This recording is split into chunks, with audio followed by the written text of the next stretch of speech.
Quantum Castaways by DustTraveller Chapter 10 Wanderings.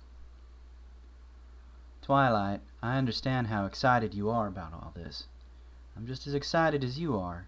The problem is that all the environmental hazards we run into out here in the jungle are pretty tame compared to the kind of bullshit that a desert will pull. We get thirsty here, water's never more than a mile or so away. Out there, you can't count on a source of water like that. You have to bring everything you need with you. She frowned, seated pony style, and telekinetically picking at a salad with a fork while Marshall cooked something on the fire. Their discussion basically flitted back and forth over the same sticking point. She wanted to plan right now, gather supplies right now, and go right now. After the initial excitement on the mountaintop had worn off, as they made their way down the clouds, Marshall had calmed down considerably, to Twilight's initial confusion. She was happy about this discovery, and a large part of her was disappointed that he didn't appear to be as happy as she was. She'd finally cornered him into discussing it when they sat down to get dinner started. Much to her chagrin, she had discovered that he wanted to take things at a slower pace. The maddening part was, as eager as she was to find that distant, mysterious structure, she had a nagging suspicion that he was absolutely right. During the day, we'll bake. At night, we'll freeze. The air will be so empty of moisture that we'll lose what little water we've got twice as fast. She glared at his back, and he stopped cooking, set down his spoon, and turned, shoving sizzling meat onto his plate next to a modest green salad. He sat down in front of her and looked downward, considering, then gazed back at her and began further ticking off points calmly on his fingers. The only sane time to travel will be in the 3 or 4 hours when it's still light out at evening, and in the 3 or 4 hours after dawn before it starts to broil, which of course assumes there ain't nothing living out there.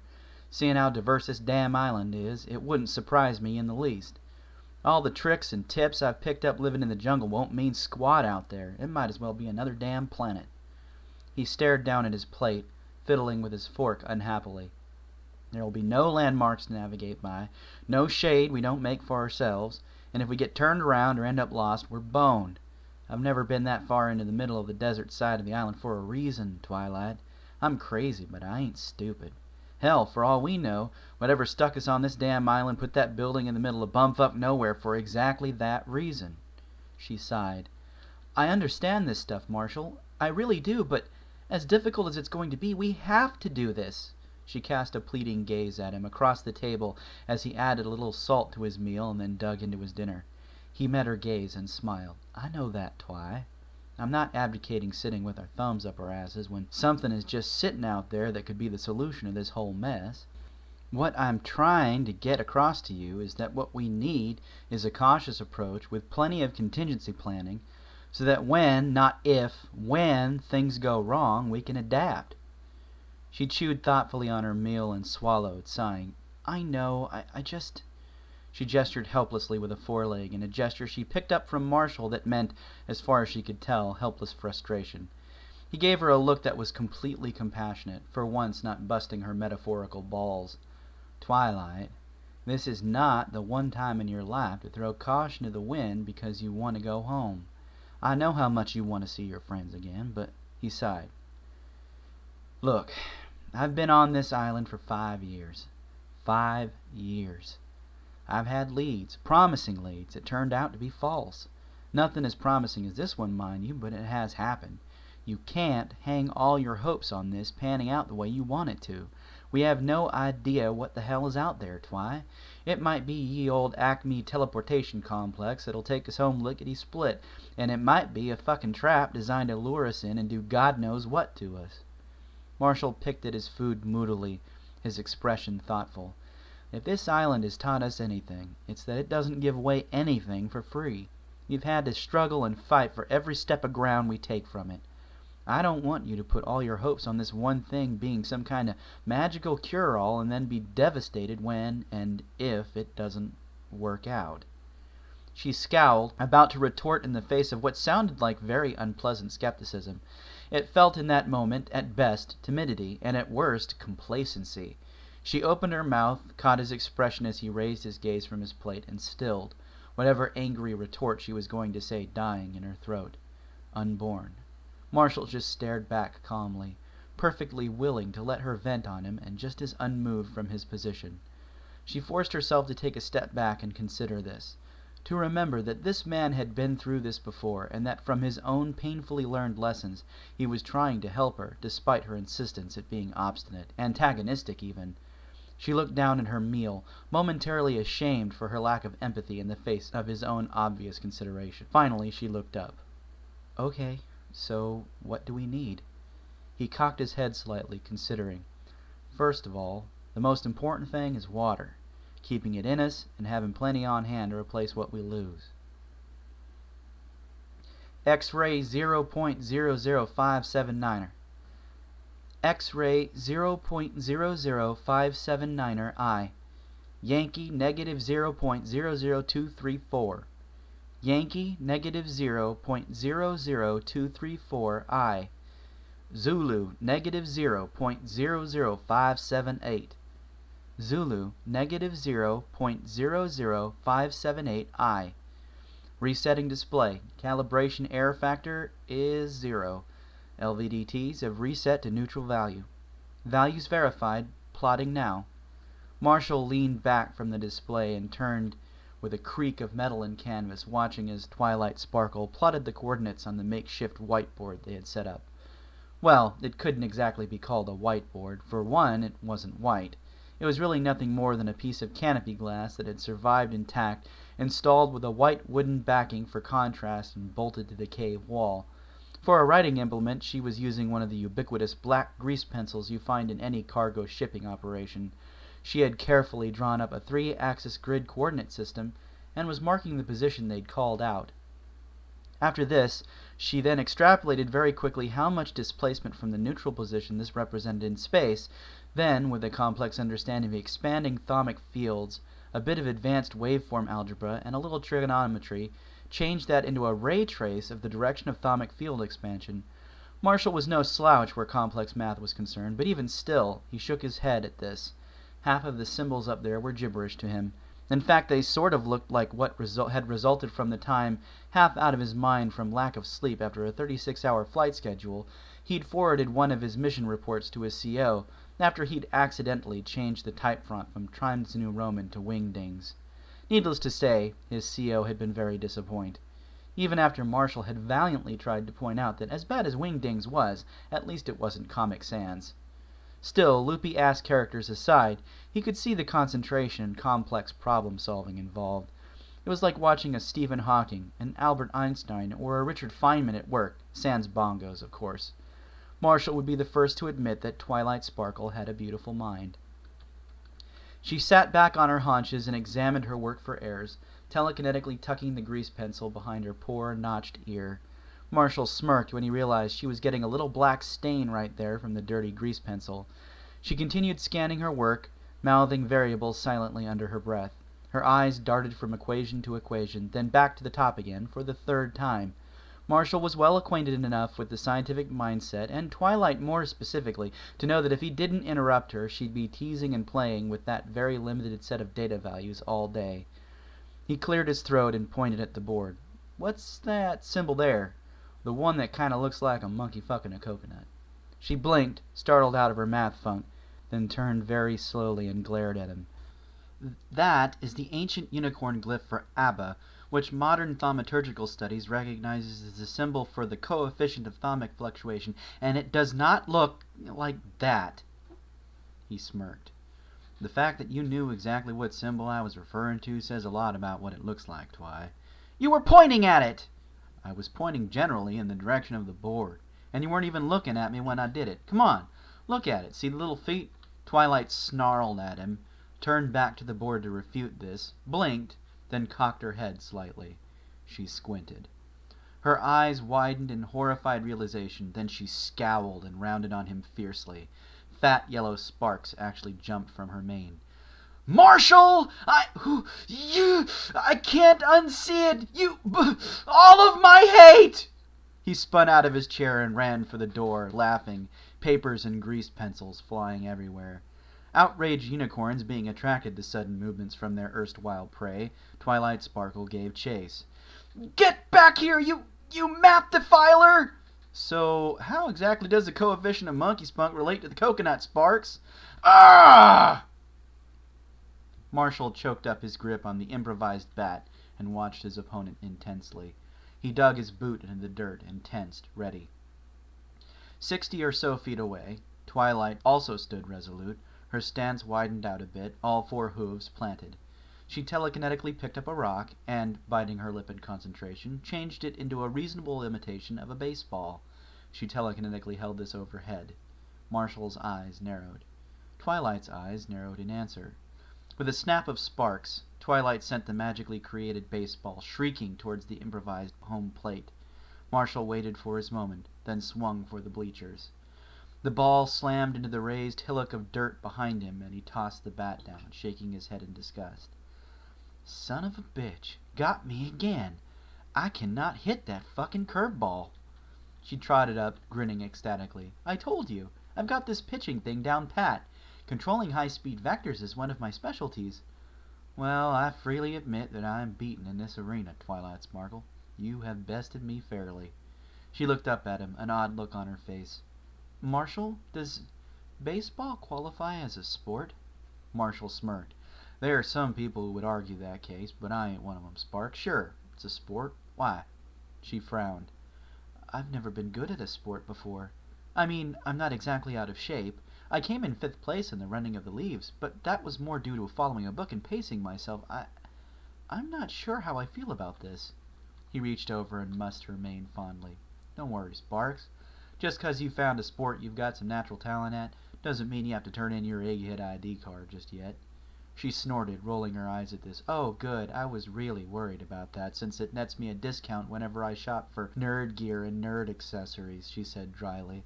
A lock of mane flopped into her eyes, and she blew it out of her way irritably. He gave her a considering look. Damn, Sparkle. That mane and tail are getting a little long. I'm not really sure how fashion works for you equinoids, but I can say you don't want them to get any longer, for safety's sake. She frowned, looking at her tail for a moment. Back home, I usually have an appointment scheduled every 2 weeks or so, but obviously that hasn't happened. That's going to be a pain in the flank trying to do without making myself look like a disaster. She sighed. Still, I guess it can't be helped. We definitely have to take care of it before the trip in 4 days. After much discussion and planning, 4 days was the minimum amount of time they'd decided they needed to prepare for the road trip, as it was becoming known. The amount of water weight they'd have to carry was obscene, and they'd need to make something like a barrel to even carry the amount they'd need. While he had made a few barrels in the past, they weren't anywhere near large enough for their purposes. Furthermore, the barrels he'd made previously wouldn't have stood up to the rigors of the journey. A sort of wheeled water barrel/cart converted from an old crate hand truck was the best thing they could come up with. This was, of course, a secondary means of transport, as Twilight had assured him that despite its cobbled-together and kludged nature, it still obviously had an intended function that the come-to-life spell could discern, and thus neither of them had to worry too much about man or pony handling the damn thing.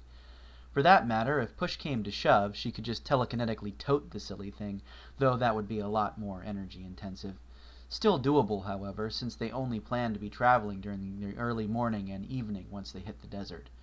The waterproofing, a converted tarp, and some jungle-made adhesive, Twilight probably didn't want to know what it was made out of, would take some time to set, and the lack of available forage for Twilight in the desert meant that they'd also have to take the time to dry some fruits and grasses she found edible. It would by no means be pleasant, but it would be survivable, they hoped. He rubbed his chin thoughtfully. You do have an alternative, you know. If you magic me up a pair of temporary scissors, I could probably give you a trim myself. I'm no barber, mind, but I could probably take care of it without butchering your style too badly.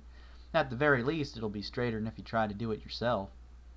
She gave his hair and beard a hard and obviously critical once-over, and then raised an eyebrow dubiously at him. He caught the look and glared. Hey now, that isn't strictly fair, Miss Sparkle. I didn't exactly have a mirror to attend to myself with. And before you showed up, who exactly did I have to impress? The root scrapers? She continued to gaze at him levelly for several moments, then finally nodded to herself. All right, I'll give you a shot, but I want something in return. He raised an eyebrow. wondering exactly when him doing a favor for her turned into a case of quid pro quo, but deciding to humor her. Like? She eyed his beard and raggedy mop of hair with obvious distaste. You let me give you a shave and a haircut. He blinked. She grinned lopsidedly at him. Oh, come on. If you aren't willing to let me try to fix the damage you've inflicted upon yourself, why should I let you anywhere near my hair? He grimaced. I think it's more the thought of a flying piece of sharp metal near my face and neck that gives me pause. She grinned impishly. Oh, come on. It's not like I could mess you up that much more than you already are. I mean, look at it this way. If I really screw up on the right side, at least you'll match. He gave her the stink eye. That attitude does not fill me with an overabundance of confidence, Sparkle Bud. She gazed up at him pleadingly. Come on.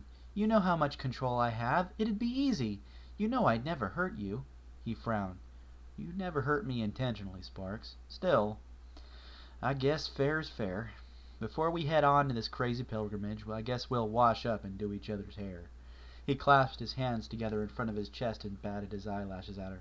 Oh, it'll just be fabulous. We'll talk about boys we like and tell ghost stories. She stared at him incredulously for about a beat and a half, then burst into giggles. We can have pillow fights and play truth or dare. Like, oh my God, it'll be just the best day ever, he said, adopting a ridiculous valley accent. They had a good chuckle over this. Okay, so truth or dare? Twilight asked as Marshall circled her, snipping occasionally. She valiantly tried not to wince every time he did. He paused, raising an eyebrow at her. Are you serious? Are we actually doing this? She rolled her eyes up at him. Come on, Marshall, humor me. You're making me a little nervous with those scissors. He grunted and stepped back a bit, cocking his head. Okay. Truth.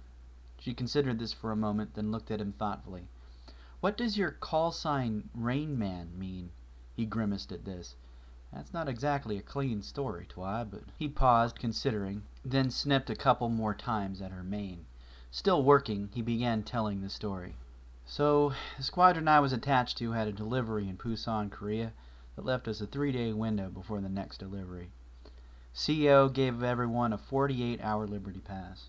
Thing is, you never go into a foreign country without a Liberty Buddy. He combed his fingers through her mane, frowned, then snagged something from her neck and crushed it with a pop between his fingers. Gotcha, little fucker. Thanks, Twilight said absently. He nodded and went back to the task at hand. Anyway, my Liberty Buddy for the trip was this fireplug-looking short fucker named Lieutenant Randy Michaels. Short, stout, red-faced son of a bitch could drink a dedicated wino under the table, and I swear he had to have some kind of hypnotic spell or something, 'cause he was an ugly little bastard, but women would throw themselves at him like he was free chocolate or something. He was an egotistical, cheap, petty little asshole too, but since there was always more women after him than you could beat off with a stick, I put up with him, 'cause sometimes they'd settle for second prize, if you know what I mean. Twilight flattened her ears and glared at him from her peripheral vision. Sounds like a sound basis for a friendship, she said dryly. He chuckled a bit. We can't all be models of love and tolerance, Twilight, but I do try. With the purest of motives, you understand. She rolled her eyes. Oh, absolutely. He grinned. Randy's call sign was Kiwi, on account of once, for a bet, he ate a whole can of Kiwi shoe polish. That's basically like eating an ounce of black paraffin wax, just so you know. She grimaced. Yuck! Who bet him that? He grinned. Best $50 I ever spent. It was a couple of days before he could smile without people doing a double take, and he had the shits for a week. She snorted. I should have known. He switched positions to her tail and started working there. Twilight was forced to twist to watch him work. Anyway, Kiwi and I went in together on a double room at a local hotel, so he wouldn't have to sleep in the shitty transient bachelor's officer barracks they had up there. Since we only had about 2 days, we didn't figure we'd get lucky or anything. We started drinking at this place on Texas Street that advertised 150 different shots, trying to go all the way down the menu. Our intention was to get absolutely shit-faced. That's extremely drunk, just so you know. She nodded, flicking an ear at him in a sort of pony go-on gesture. So round about shot 11, I think, I lost track of Kiwi, and around shot 13 I noticed he's chatting up this cute little hostess type. I didn't think nothing of it, 'cause those girls are there to get dumb, drunk, horny assholes like me and Kiwi to spend money buying them drinks and shit. Anyway, I shit you not, I turned away for 3 seconds, and when I turned back, The son of a bitch tips me the sly wink and puts his arm around the girl. And damn if they don't go off towards a hotel together. He shook his head, obviously still disgusted. Twilight frowned. So, I know he's going to be busy with this chick for at least an hour or so, maybe more if he had a lot to drink. So I settle in, figure I'll give him a couple hours, and I'll head up. You know, be a good buddy, even if he was being an asshole taking a girl up to a room we both paid for. He grins. Thing is, you can drink a hell of a lot of alcohol in 2 hours, especially if you got a mat on. Twilight frowned. I don't know if I like where this is going. He snorted. I warned you. So about 2 hours later, I'm so drunk I can barely see, let alone walk. But if being a single officer on liberty teaches you anything, it's sort of a zen in the art of drunken navigation. So I make it back in relatively one piece to our hotel room. It's pitch dark inside, and Kiwi is snoring, so I figure all is well. Thing is, all this walking and drinking has got me to the point where if I don't get to the head quick, I'm going to piss myself. So I'm stumbling around in this pitch-dark, completely unfamiliar room, just kind of blindly feeling around with my hands. I got no idea where the fucking bathroom is, and I'm literally doing the pee-pee dance trying not to ruin my pants. I finally get to the toilet, and man, you want to talk about relief? He paused, finished with her tale, and stood, stepping back a bit and looking carefully at his work. So, imagine my surprise when Kiwi's snoring stops halfway through me taking a piss, and he kind of groggily goes, "What the fuck?" Twilight's eyes widened. No. He chuckled. Yep. It seems, in my haste to find the head, in my drunken state, I wandered into the bathroom without realizing it, then felt around the wall till I found the doorway, which actually took me back out of the bathroom, and I wandered over the first approximately toilet-height object I could detect in the dark. Turns out, that was Kiwi's bed. She shook her head. So, your call sign is Rain Man because... Marshall shrugged. Golden showers are still showers, Twi. I admit Kiwi didn't see the humor of the situation, but the Pilots Association sure did. She frowned disbelievingly. These are your friends? Marshall shrugged. Some of them. It's part of being a pilot, Twi. Nobody starts out liking their call sign, but you ain't a pilot unless you got one. It's a badge of honor, a compliment, albeit a backhanded sort of compliment. It kind of says, you're one of us, you sad, sorry son of a bitch. Eventually you kind of grow into it. She considered this, then slowly nodded. I don't think I would have understood what you were getting at before a few weeks ago. Now, it really is fascinating how you military humans, I'm guessing it's mostly military behavior, have this sort of, I don't know, insulting way of complimenting each other. He grinned. It ain't strictly a military thing, Twi, but you'll probably see it in the military more often than anywhere else. He crouched, meeting her gaze on a level. Someone watches your back, someone you really trust. It doesn't matter what they say. The fact that they're willing to put their life on the line for you, to have your back no matter what the circumstance, speaks volumes more than 1,000 compliments made for politeness' sake that they don't really mean.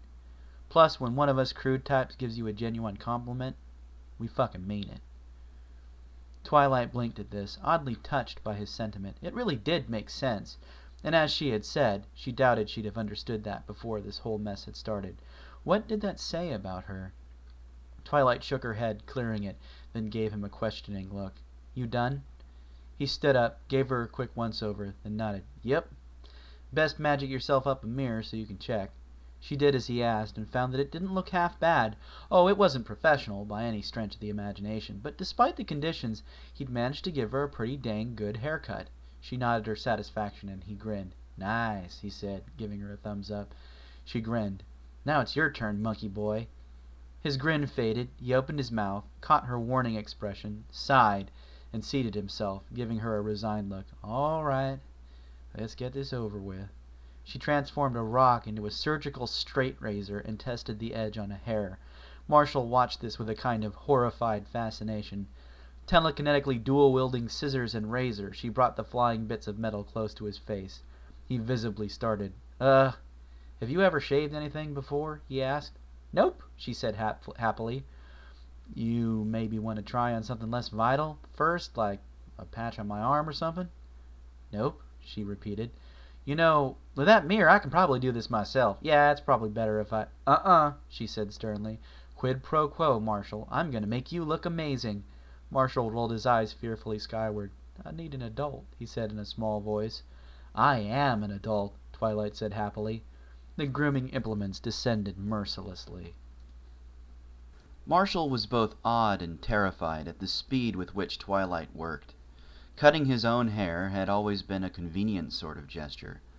Shorter hair was cooler in its jungle heat, and you had to worry about insects less often. He generally just hacked off whatever bits annoyed him with his knife when it got too out of control. He did the same thing with his beard, so he wasn't sporting the ZZ Top look. Yes, this had a tendency to give him a slightly ragged look, but as he had said earlier, who was he trying to impress? The problem here was that Twilight was approaching this with her normal manic intensity and attention to detail, and she had her own vision where his appearance was concerned. All Marshall could really do was sit still and try not to fidget, lest he lose something important. Messing with her head should have been the farthest thing from his mind. Okay, Twi, so truth or dare? She paused, considering him thoughtfully. The scissors hovered, unneeded at the moment. The razor was very carefully clearing his neck and chin. She frowned. She didn't really want to imagine what sort of embarrassing questions Marshall could come up with. Marshall was sneaky that way. Of course, she also didn't want to imagine what inventiveness he could apply to some embarrassing task he could set her. He wasn't exactly leaving her a lot of options here. Still, fair was fair. She had to go with the least likely to be sanity-damaging option. She thought for a second, then made her choice. Dare, she said, and almost immediately second-guessed herself. Still, it was too late now. Marshall considered this carefully, then slowly grinned. I have some of that flying rat bastard left. I dare you to eat a piece of it. What? She cried incredulously. I'm not going to. Ah, son of a... Marshall reached up to his right cheek and glanced down at his fingers, now sporting a bit of crimson. Oh, Marshall, I'm so sorry. He looked very slowly up at her. How bad is it? She winced. Well, it's really just a little cut. He slowly stood up. Twi? She backed up a pace, smiling nervously. Really? Nothing but a scratch. Honest. He snatched the scissors out of the air and considered her carefully. Marshall, it'll totally buff out. Marshall grinned wickedly. Hey, Twi, you're a bit uneven there, with one ear notched and all. It'd be pretty neighborly of me to make you match. She bolted, and he gave chase, both of them laughing and shrieking uproariously. Marshall winced as Twilight carefully stitched the nasty gash in his lower right thigh, just as battlefield expedient medicine told her to do. She bit her lip in concentration and finished the careful work, then wrapped a medicated bandage around the wound. I hope we learned a valuable lesson about running with scissors today, she said crossly. He snorted. Yeah, don't try to tackle a purple unicorn when she can just teleport to escape great justice. She smirked and put away the medical kit. She gave his face a careful look. Geez, Marsh, I'm sorry about your face. He wrinkled his nose a bit at the nickname, but didn't comment on it. I kinda brought it on myself. It's not too bad, is it? She shook her head. No, it really is just a scratch. There's no reason it should scar. I hope you still trust me to finish what I started. He grinned. Yeah, I do. I'd better, or you're gonna mope around all guilty and suffering from tascus interruptus for the next day or so. She scowled indignantly. I would not! He raised an eyebrow. She flattened her ears. Well, I guess I might a little.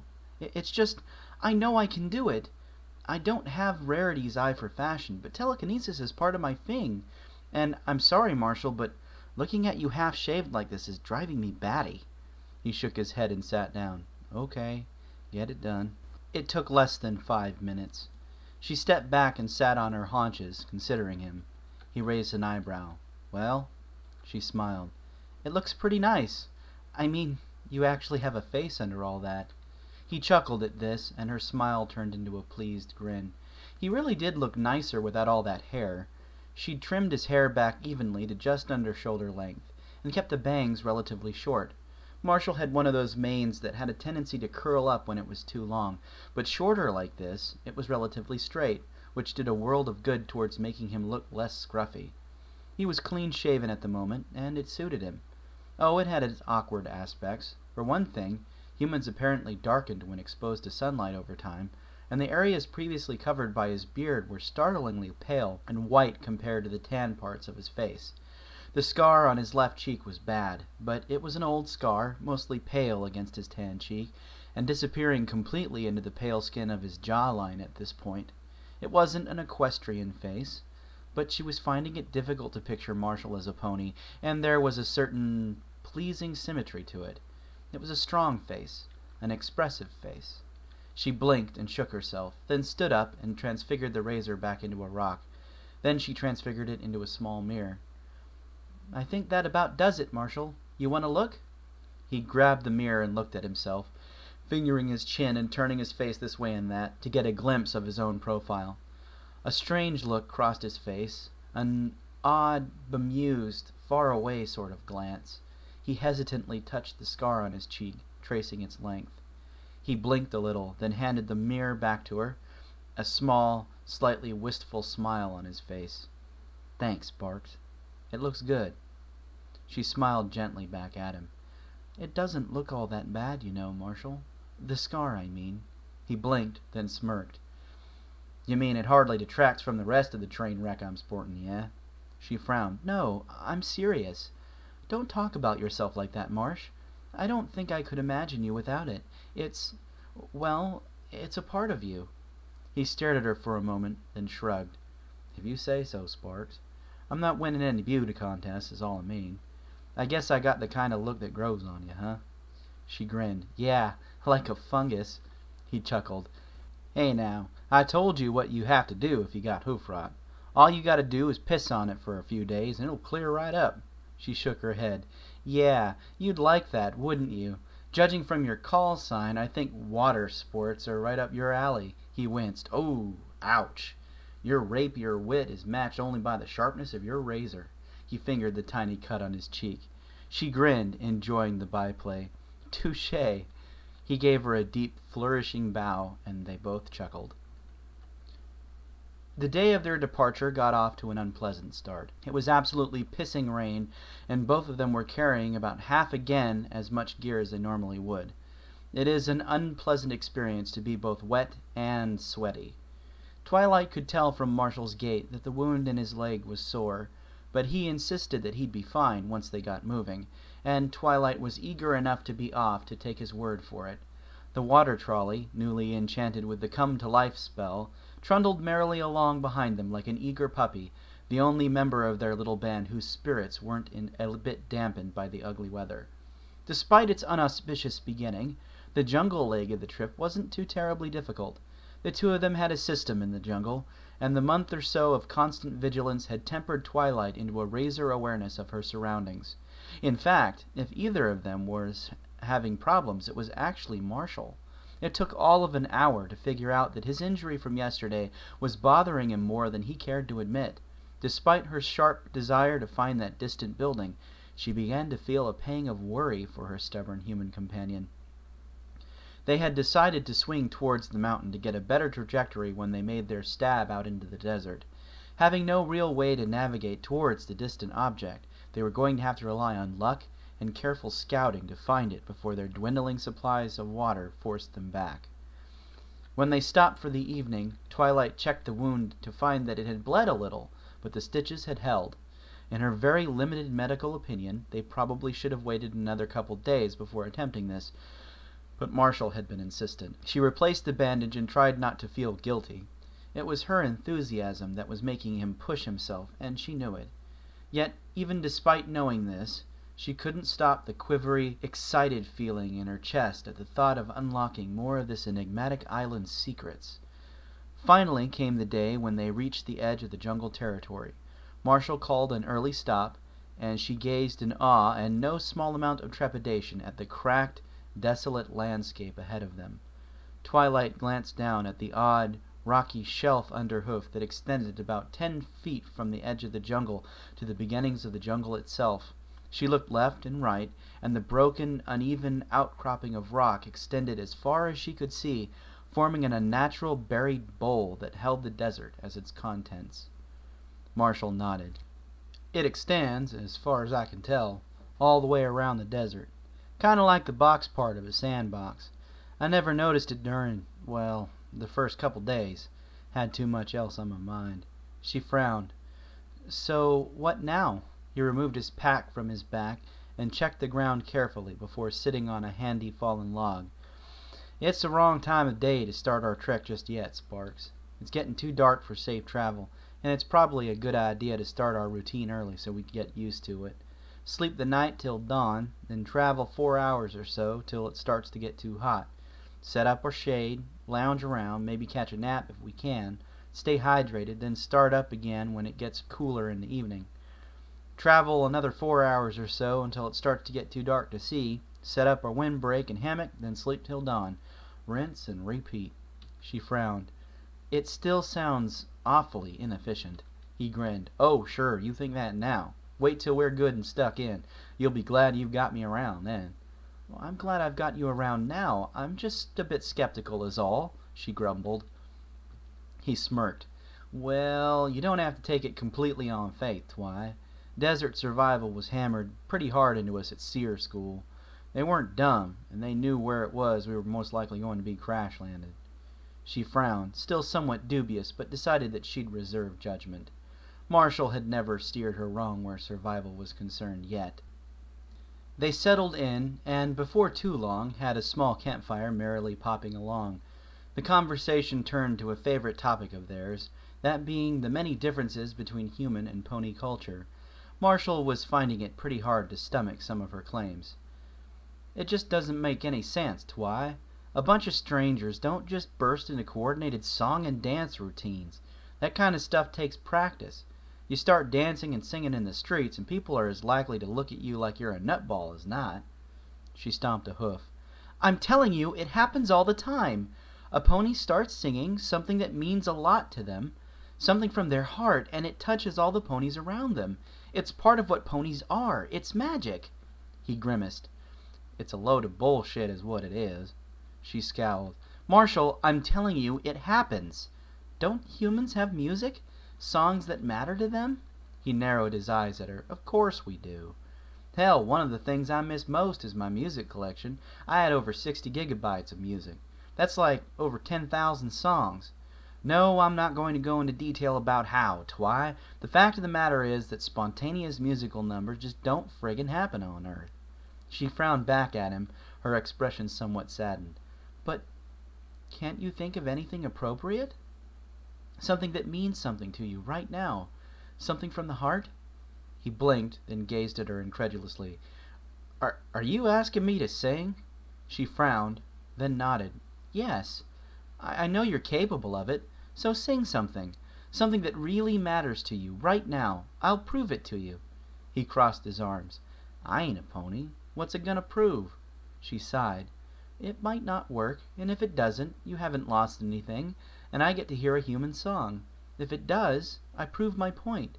It's a win-win situation." His brows beetled a bit, and he stared into the fire for a moment, thinking. After a moment, he smiled wistfully and shrugged. All right. I think I've got something. I'm warning you in advance, though, I ain't no James Taylor." She shrugged. "I don't know who that is, so it's not like it'll matter." He sighed.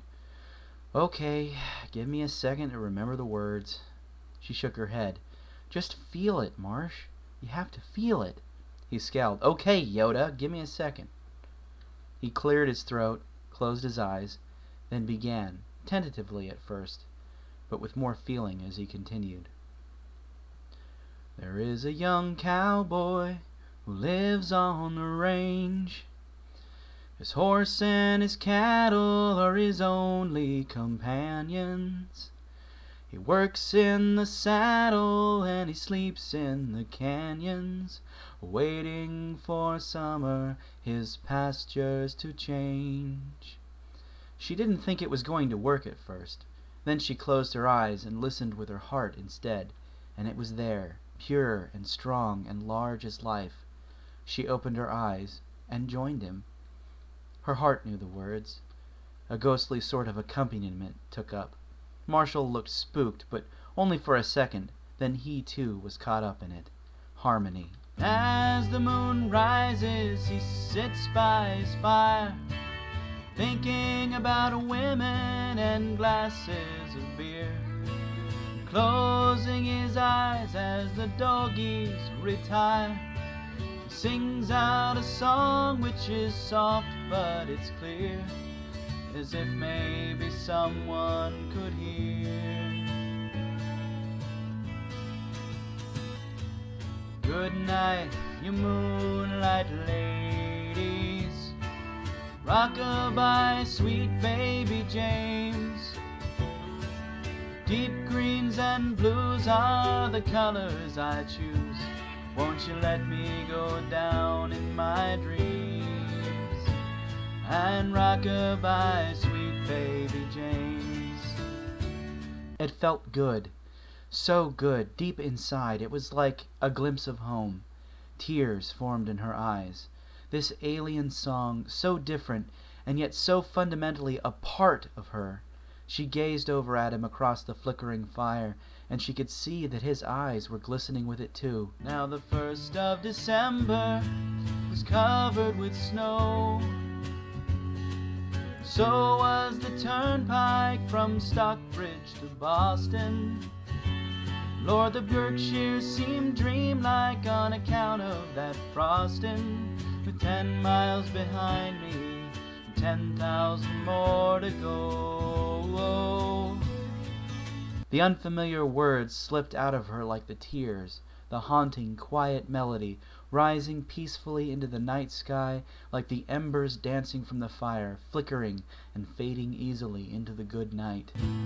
There's a song that they sing when they take to the highway, a song that they sing when they take to the sea, a song that they sing of their home in the sky.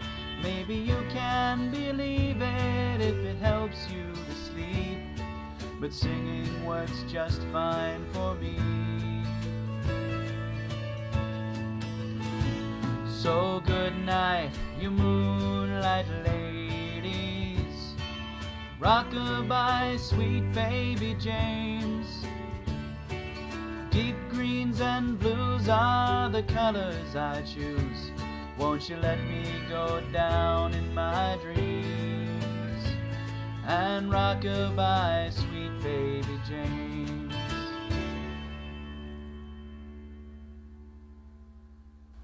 And once again, it didn't matter that they were so alien. It didn't mean a single tinker's damn.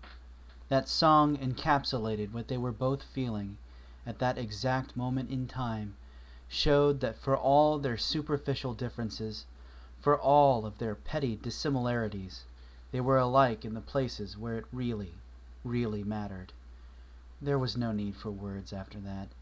They simply stared silently into the dying fire for a few moments, each lost in their own thoughts, but not alone, oh no, not alone in their heads. Then quietly, calmly, they lay down to sleep. They awoke refreshed and rejuvenated for the trip ahead. To his surprise, Marshall found that even his leg wasn't bothering him as much, although that might have been just the good night's sleep away from the wet. Despite this, Twilight checked and changed his bandage nonetheless. They busied themselves with the morning's preparations, with one notable exception. Marshall wound the desert camo keffiyeh scarf around Twilight's neck in a close approximation of his own identical neck garb. She was already wearing the repurposed desert BDU blouse, the sleeves rolled up just a little to accommodate her shorter forelegs, and left open to drape across her back. She was a bit longer of body length than a human torso, and Marshall had added a little length to it. A single button at her neck in the front, and her saddlebags secured on her flanks completed the ensemble, and it held it snug so it wouldn't slip loose. He'd even made little modified hoof covers. He admitted he didn't know if they were necessary, but with how hot the cracked, parched earth was likely to be, he figured it was better safe than sorry. He stepped back, considered her for a minute, then adjusted here and there and nodded to himself. Right off the recruitment posters. Hoorah! He grinned and set her magically transfigured pony-sized desert boonie hat in place. Twilight stared up at him dubiously, her expression mostly hidden by the keffiyeh scarf. Marshall, this seems counterintuitive. Not to mention, I'm already kinda hot. Marshall grinned and slipped on his aviator sunglasses. Ah, come on, Sparks. You look cute as a button. a pretty little military ragamuffin mismatched desert camel button. He grimaced evilly at her and bared his teeth. "Come on, Sparkle! Let me see your war face! Grrr!" She gazed flatly back at him, her expression annoyed and unimpressed. Grrr. Marshall rolled his eyes in answer. That was about as convincing as a $5 hooker's O-face. Twilight wrinkled her muzzle at this and sighed. "You are so... ugh!" He grinned. "You love it. Besides, it's only hot right now 'cause we ain't in the desert. You want to keep the sun off you, but with fabric that'll breathe. That's what this stuff will do, sure as shit. Trust me on this. Let's get moving." They got moving, and before they were more than a mile or so away from the jungle, she realized he was absolutely right. The heat was a palpable thing, sucking away any moisture that it could find. Even in the early morning the air shimmered with it, mirages giving false promise in the distance. Every hour they traveled, she thought, it couldn't possibly get hotter than this. Every hour she was proven wrong. Their water disappeared with frightening speed, even on that first little bit of the trip. Despite her eagerness to get to their destination, she was extremely glad when he gauged the position of the sun, then called the small party to a halt. 20 minutes later, they were lounging under luxurious shade provided by a swath of waterproof nylon, courtesy of an old parachute. They whiled away the hottest hours of the day in relative comfort, napping in shifts and staying hydrated. She even transfigured herself a set of aviator glasses in her size, after the glare got to be a bit too much. Marshall was quietly amused at this. All right. I admit it. You were right. If we had just headed out right then, we'd have been woefully unprepared," she said finally. Marshall just grinned. She rolled her eyes. "You're going to be insufferable about this, aren't you?" "Who has 2 thumbs and just got himself a point? This guy," he pointed. She laughed at this and rolled her eyes. "It's nice to see you can accept victory with such grace and dignity." He grinned. "You want to see undignified? How about I do a victory dance?" She groaned. "Please don't. It's too hot to even watch you exert yourself." As the day cooled into evening, Marshall and Twilight packed up their things and continued on their way. They made good time as the daylight failed and the air cooled. By now, the jungle was a distant and fading green line on the horizon. Their destination many, many miles ahead, and invisible from the distance and the haze of the desert. Eventually it began to get too dark to see, and with it came a chill wind. Marshall quickly used the entrenching tool and Twilight's impressive telekinetic talents to dig a windbreak, then carefully set up the canvas hammock. "Here's the thing. It's going to get cold tonight, even with a fire, and we gotta be sparing with that, 'cause there's no firewood once we use up what we brought. The windbreak'll help some, but it won't be enough. The hammock is to keep any creepy crawlies out of our personal space. Even so, in the morning, you check your little hoof booties before you put 'em on. I don't want to imagine what this fucking island has in lieu of a scorpion." She frowned. "There's only one hammock." He gestured at the tightly rolled bundle. "There's only one sleeping bag, too. We're going to have to share it." She considered for a moment, then nodded. "It makes sense. Body heat, I get it. Is it really going to get that cold?" He nodded solemnly. "Depends on what time of year it is, but without seasons, I'm assuming summer or so. Even still, it can get as cold as 30 degrees or lower at night." She shook her head. "I'm glad I wasn't dropped out here in the middle of the desert to begin with." He smirked. "You and me both, sister. Jungle was never more than a mile or so away." Despite them both obviously resolving to be adults about the situation, there was still a bit of a clusterfuck as they both climbed into the hammock. Ponies weren't exactly built for hammocks, and their wildly disparate body shapes meant getting comfortable was a comedy of errors. They eventually found a position which suited both of them, him spooning her with his greater overall body length, her curled up on her side with the back of her head tucked under his chin. Despite the chill, and it was absolutely freezing outside of their little sleeping arrangement, things seemed to work out okay. Before too long, they were both fast asleep. So it went, day in, day out. Before very long, they forgot what it was like to be in the jungle. As their water supplies dipped lower and lower, they both began to worry about finding what they were looking for. Once the green line of the jungle dipped below the horizon, It was difficult to tell if they were making any progress at all. Other factors were beginning to wear on the two as well. "Celestia, help me! I am so tired of this desert!" Marshall grunted, giving her a sidelong look. "I'll say. I know I won't miss the daily gas attack." Twilight gave him a stricken look. "I apologized for that. It's not my fault. I've never had to live on a constant diet of dried fruit and grass. How was I supposed to know it gives me gas?" "Twilight, a little flatulence is one thing. I could live with that. You try being in a pressurized environment for hours on end with a bunch of nasty fuckers living off of Navy rations. That was bad, but it couldn't hold a candle to your accomplishment. What comes out of you constitutes a violation of the Geneva Convention." She flattened her ears and glared at him. "You just went over what that was. I am not a war crime." He grinned tiredly. "I'm not saying you are, Sparks. Just your ass. That is definitely a—" She gasped. "Marshall, look! There it is!" He blinked, startled out of banner mode, and he looked in the direction the whole line of her body was straining towards in excitement. He shielded his eyes from the glare, then raised his binoculars to survey it. Something flash-blinded him momentarily from the roof of whatever it was, but it was gone. He frowned. "Something about this ain't right." She squealed in glee. "Marshall, I see movement on top of it! Some pony's up there!" In her excitement, she took off running up the slight incline, shielding her from the immediate view of the object, leaving him in the dust. He cursed and jogged behind her. "Twilight, wait! We have to—" He saw the muzzle flash before he really internalized what it was. But of course, by then, it was too late. A blot of something dark blinded him as it splashed across the right eyepiece of his aviator sunglasses, and Twilight jerked and tumbled to the dirt suddenly, just a split second before he heard the crack of the high-powered rifle. He dropped prone and stared up the hill as Twilight jerked spasmodically. He tossed away his sunglasses and stared in disbelieving horror at the scene in front of him. No.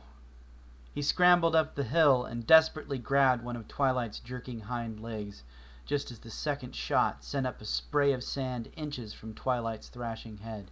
He drug her brutally back down the hill, out of the sniper's line of sight, pulling himself up the length of her body. The bullet had hit her dead in the throat, glancing off of one of her vertebrae. Oh God, he could see her! And then exited out the back of her neck, opening a great rent in her that spilled, no, poured, no, flooded her life out in great gushing gouts. He ripped her scarf off and clapped it over the entry and exit wound, pressing hard. She stared up at him, her eyes wild in panic. She dribbled, blood oozing sluggishly from her nose and mouth, staining her muzzle. He fought it. He fought it so hard, but it flooded out. It flooded out. The tears and the blood. Her life. Her life. She tried again, her forelegs batting at his forearms, hind legs kicking weakly, uselessly. Her eyes were full of pain and terror and... "No!" he sobbed. Tears spilled uselessly from him. Her eyes flooded with them as well, then widened. He watched as the life left her. He saw the exact moment when the thing in front of him stopped being the wildly intelligent, good, noble being he knew, and started being a piece of meat, cooling under the uncaring desert sun. Twilight's eyes glazed and fell half-lidded. She kicked one last time, and let out a final rattle. He fell back onto his ass and shook his head, his vision fading. He took in a breath for a scream to end the world. "No!" He jumped, cold sweat dripping from his body, and glanced around, panicked. The warm body tucked in with him murmured a sleepy protest, and kicked him gently in her sleep. Marshall sat up, staring down at the shadowed form mostly hidden by the folds of the sleeping bag. Twilight stirred again, never an easy waker, and twisted in the bag. "Marshall, what's happening?" she muttered, still mostly asleep. He tried to keep his voice calm, but even he could tell he sounded jittery as hell. Fortunately for him, she was just too lost in dreamland to notice. "Nothing, just Just getting up to stir the fire, check our perimeter. She grumbled and shifted, digging her face into the material of the sleeping bag. He slipped out of the sleeping bag and stepped away, barely noticing the icy terrain under his bare feet. Marshall walked out past the windbreak, shivering, shirtless and shoeless in the frigid desert air. He could feel the icy cold, especially on the tracks of the tears, which coursed down his now mostly beardless cheeks. Some of them found the crease of his scar, and followed it down like a canyon cut into the bedrock of his flesh. He scrubbed furiously at them. "What the hell was that, Marshall?" he asked the night in bewilderment. It had been so vivid, so real. Usually his dreams were nonsense, stupid, silly things he forgot long before he even thought to examine them. He'd never understood the vivid descriptions others had given of the dreams they had at night. He did now. He was terrified, scared in a way he hadn't been since those first early days of the jungle, back when he'd still had hope of rescue, back before terror became anything other than a complete liability, a luxury. He hadn't smoked in well over 12 years, not since the early days of officer training, when he learned about the dangers of lit cigarettes and liquid oxygen, and decided that it was time to give up the old cancer sticks for good. He badly wanted a cigarette now. He scrubbed his face again, considering. What killed him about it was the emotional impact of losing Twilight. He had known, absolutely known, that he couldn't survive it. Even now he could still feel it, that leaden, gut-shot weight in his middle, a core of ice far worse than the chill of the night. He walked back to the fire and poked a few times, stirring up a little heat. It didn't help much, so he stepped back to the hammock and slipped in as gently as he could. Apparently not good enough. "Celestia's tits, you're freezing!" Twilight cried in protest. He grinned wanly at this. He wondered how much of that curse was her being half asleep, and how much of it was his influence. "Sorry, Twi.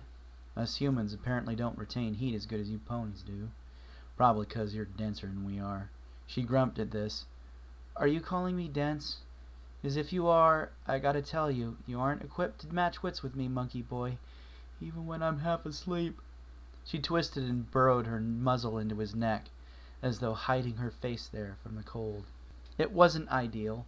Her horn was about a half-inch from going up his nose, but he didn't try to adjust her position. Instead, he wrapped an arm around her, and she snuggled closer, quieting back down to soundless, pleased animal murmurs, her forelegs bent between them and pointing down. She was warm and alive. Marshall stared at the cold, foreign stars shining down in the distance, his mind still full of that horrible nightmare. He was still awake when the dawn brought in the new day. Marshall was up, shirtless and barefoot, and staring down into a small, carved wooden cup of water when Twilight finally woke. She watched him from the hammock for a few moments quietly. He looked haggard, tired, as though he hadn't gotten much rest. She vaguely remembered him getting up in the night, or had she dreamed that? She wasn't entirely sure. He downed what was in the cup and stowed it away, then stood and gazed out towards the estimated position of their destination. She couldn't see his face from this direction, but his body language was tense. "Marshall, are you okay?" He jerked a little at the sudden sound of her voice, then turned around and smiled tiredly at her. "I'm fine, Twi. Just—" He stopped, shaking his head. "I'm fine," he reaffirmed, more certain this time.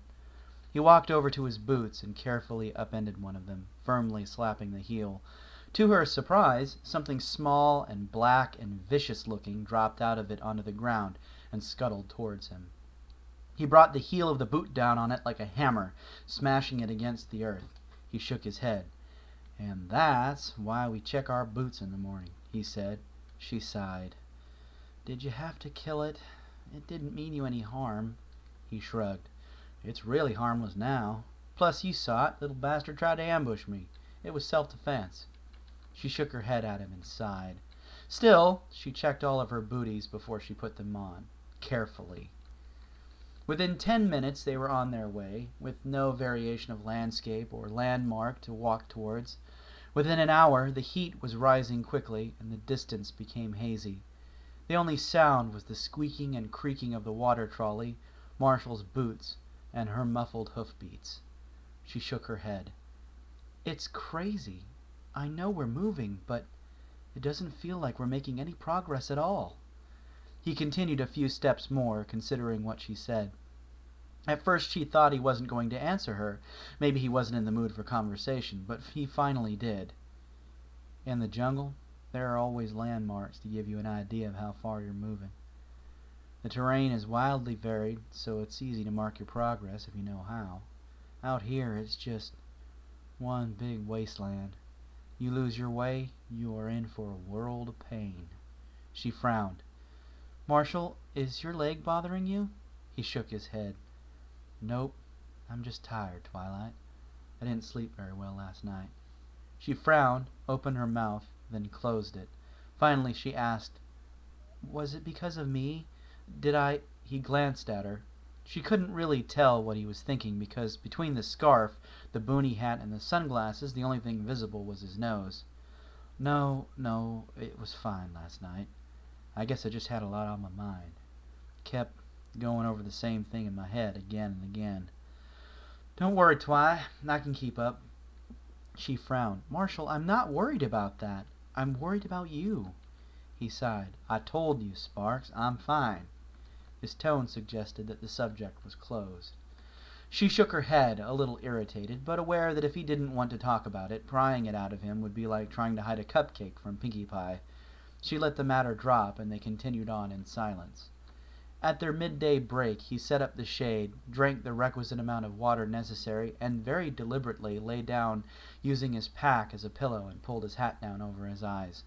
Twilight busied herself by keeping watch and updating her journal. She was careful to record the incident with the song, noting especially how it made her feel. She also wrote down what she could remember of the words. She was constantly amazed at the complexity of the human equation. There seemed to be no common thread, no absolute rule of human behavior. From her conversations with Marshall, they ran the gamut of motivations and philosophies. She got the impression that she could make a lifetime study of their idiosyncrasies, and still only scratch the surface. She glanced up at her human companion, blissfully asleep on his back, his hands folded on his stomach, snoring up into his hat.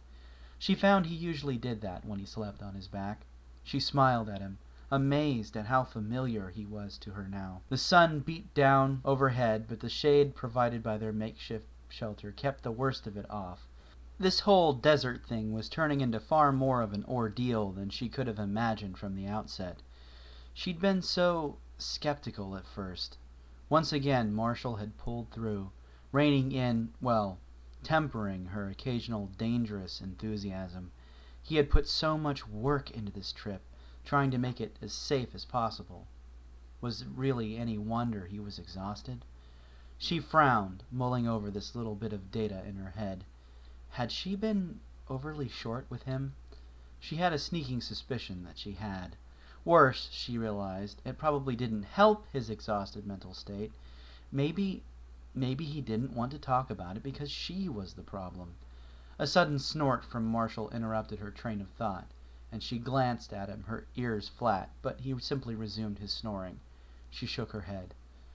"Marshall isn't the kind of person to—" She stopped, considering this. No, he wasn't the sort of person to politely lie to you when something about you was bothering him. He was more likely to pick at it until a confrontation was inevitable, but if it was combined with something he viewed as a personal issue, something he felt was his problem, her gaze turned a bit worried. "What's going on in that stubborn head of yours?" "Spray me, Marshall! Spray me!" "But the water's so cold, honey.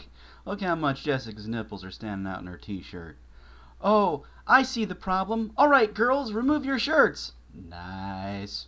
Marshall, you must bring the sacred purple stone to the fires of Mount Doom to defeat the evil one." Little busy here, old guy.